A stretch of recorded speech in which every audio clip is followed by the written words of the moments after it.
We live in a twilight world. Let's make another little quick recording. First of all, let me just show you a quick video from Sky News.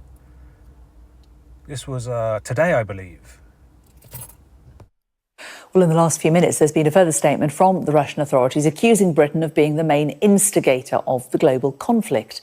In a statement, a Kremlin spokesman said that the British leadership sees a threat to its interests in the promotion of dialogue between the United States and Russia on resolving the Ukrainian conflict. London fears that this will lead to the failure of the British strategy of containing Moscow. As we can see, London today, just as it did on the eve of both world wars of the last century, acts as the main instigator of the global conflict. At the same time, the British themselves obviously are again counting on sitting it out on their island. The statement from Moscow goes on to say it is time to expose them and send a clear signal to the treacherous Albion and its elites. You will not succeed. So that there, what you just heard, the statement from a Russian spokesman, is actually it's very true, right? But in the West, you've all been trained to automatically think whenever the Russian Federation speak, it's always a lie or it's some sort of propaganda. But yeah, man, it's true. London, the city of London, did organise and arrange this current World War 3.3 we find ourselves in. They are also behind World War II. They're also behind World War I. They're also behind the Bolshevik revolutions. Yeah, the Boer War. Every war on the planet, in some way, shape or form, has been engineered by the City of London. This is what they do. The City of London, they don't just control economics, politics, culture, religion. They also control war. Yeah. But it's also, as well as it's true, they're also implying that London and Moscow are like the most bitter of rivals since the dawn of time, right? That's not so true, okay? And I'll explain why in this video. But yeah, definitely, the City of London engineered the current World War 3.3 and all of the other wars, especially World War II and especially World War One. You know, whether you like it or not, I know a lot of Americans don't like hearing this and the Europeans don't like hearing this, but whatever entities were sitting at the City of London, yeah, running the British Empire, they won. And they eliminated all competition. They took over the world. And once they completed that, they then vanished. And they became a sort of ghost empire that runs the world via the hidden hand, yeah? They don't need to be an overt empire anymore. They're not interested. Once they invented the undersea cable and they could push out ideology and Inception style put ideas into people's heads and use the internet, they don't need to be having a large navy and a large land force. They happily handed that shit over to the USA, China, Russia and NATO because they're ahead of the game. Yeah. But here's the thing. London and Moscow, the oldest trading company in the world is the Muscovy Company. Yeah? And that's the trading company between London and Moscow. Let's pull up a Wikipedia quickly. Not that Wikipedia is any way, shape or form the truth, but there's going to be somewhat truth there, okay? So here you have it. The Muscovy Company, an English trading company chartered in 1555. It was the first major chartered joint stock company, the precursor of types of business that would soon flourish in England and finance the exploration of the world. The Muscovy Company had a monopoly on trade between England and Russia until 1698, and it survived as a trading company until the Russian Revolution. Since 1917, the company has operated as a charity, now working within Russia. Now, I'm not going to go on and on. You could read all this stuff by yourself. Interesting stuff. But yeah, man, the Muscovy Company. So I'm sure you've heard of like, the East India Trading Company, right? A multinational corporation that was basically taking over the world on behalf of the British Empire. At one point, they had a bigger navy and a bigger land fighting force, soldiers, than the British Empire itself, right? Yeah, they pretty much, under the guise of being a multinational company looking to trade, they pretty much took over India. And what happened was they were being so brutal towards India that eventually, the British Empire and whoever was the queen at the time said to the Indians, look, join up with us and we'll take care of the East India Company. We'll take control of them and stop them because they've been very brutal. Basically just from what we're told, allegedly just basically smashing India to pieces.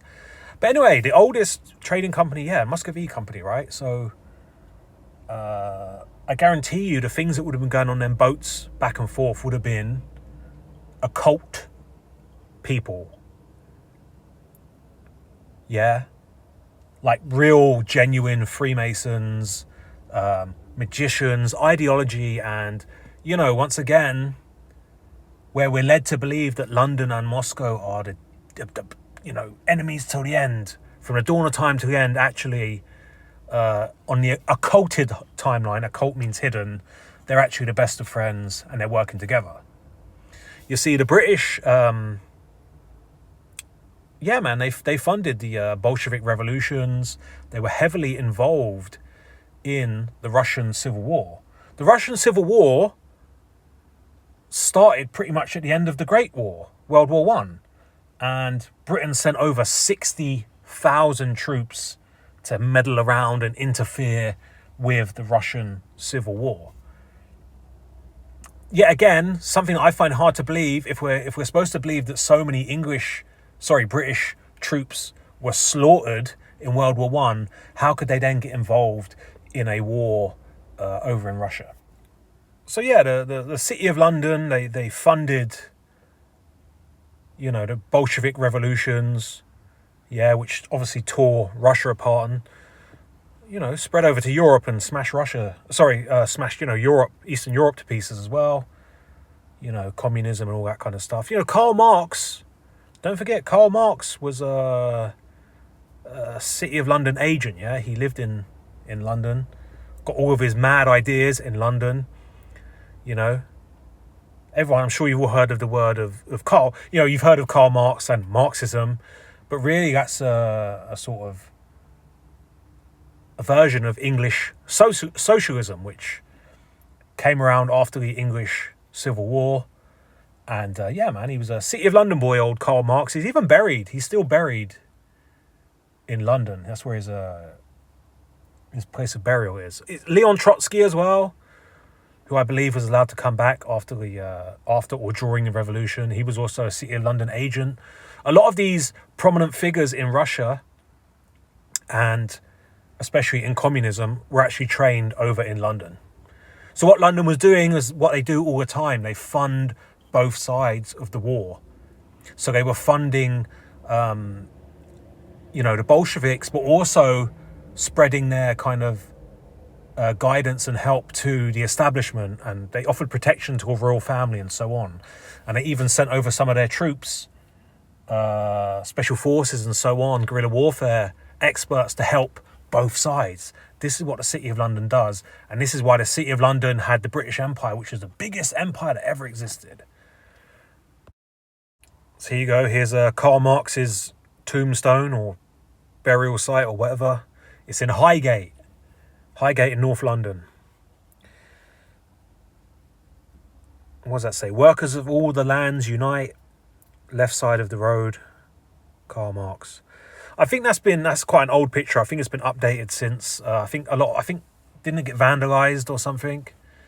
But yeah, the fact that he's buried in London, the fact that he had his upbringing in London, City of London boy, old Karl Marx, who is like the face of communism and Soviet Russia.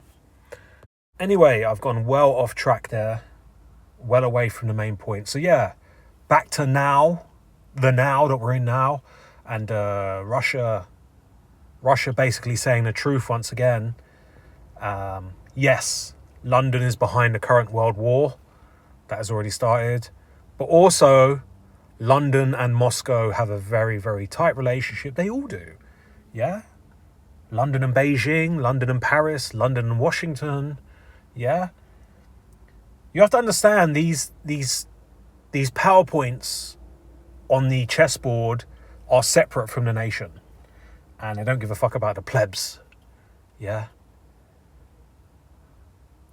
Moscow and Russia and the people of Russia are two different things. London and the people of Great Britain, two different things, yeah? So while on the world stage, they might be playing the roles of good guy and bad guy and enemies and heroes and villains, yeah, in the occult world, in the hidden world, you know, these entities that sit at the City of London, these entities that sit at Moscow, Beijing, they're all on the same team. They all serve the same master. So yeah, man, I mean, all throughout this war, you know, Russia and all their spokespeople have come out and said some very, very true things. But like I said in the beginning, everyone in the West has been brainwashed to think that every time Russia says something, it's automatically a lie and part of some propaganda campaign. Like Russia openly admitted that they didn't want to, they never went to war with Ukraine. It was just a special military operation to denazify and demilitarize Ukraine. Yeah, they've never like. I mean, things might have changed now, but in the beginning, they never kind of like ever said this was a war. Yeah. Also, they openly admitted that the missiles they were sending over into Ukraine airspace all had the warheads taken out. Yeah. So these missiles were all dud missiles. The warhead had been replaced with ballast, you know, like bags of sand. Russia openly admitted that these are dud missiles that are getting sent. And they're not getting sent to aimed at civilian targets. They're getting aimed in empty fields. And the whole point is to make the Ukrainian missile defense systems, get used and highlight the fact that they've got NATO weapons inside Ukraine. It's a very clever game. I guess you can call it, you know, double cross psychology, or, you know, what is it, 5D chess as they call it. But, yeah, man. I think that's going to be the end of this little video here. We live in a twilight world. There are no friends at dusk.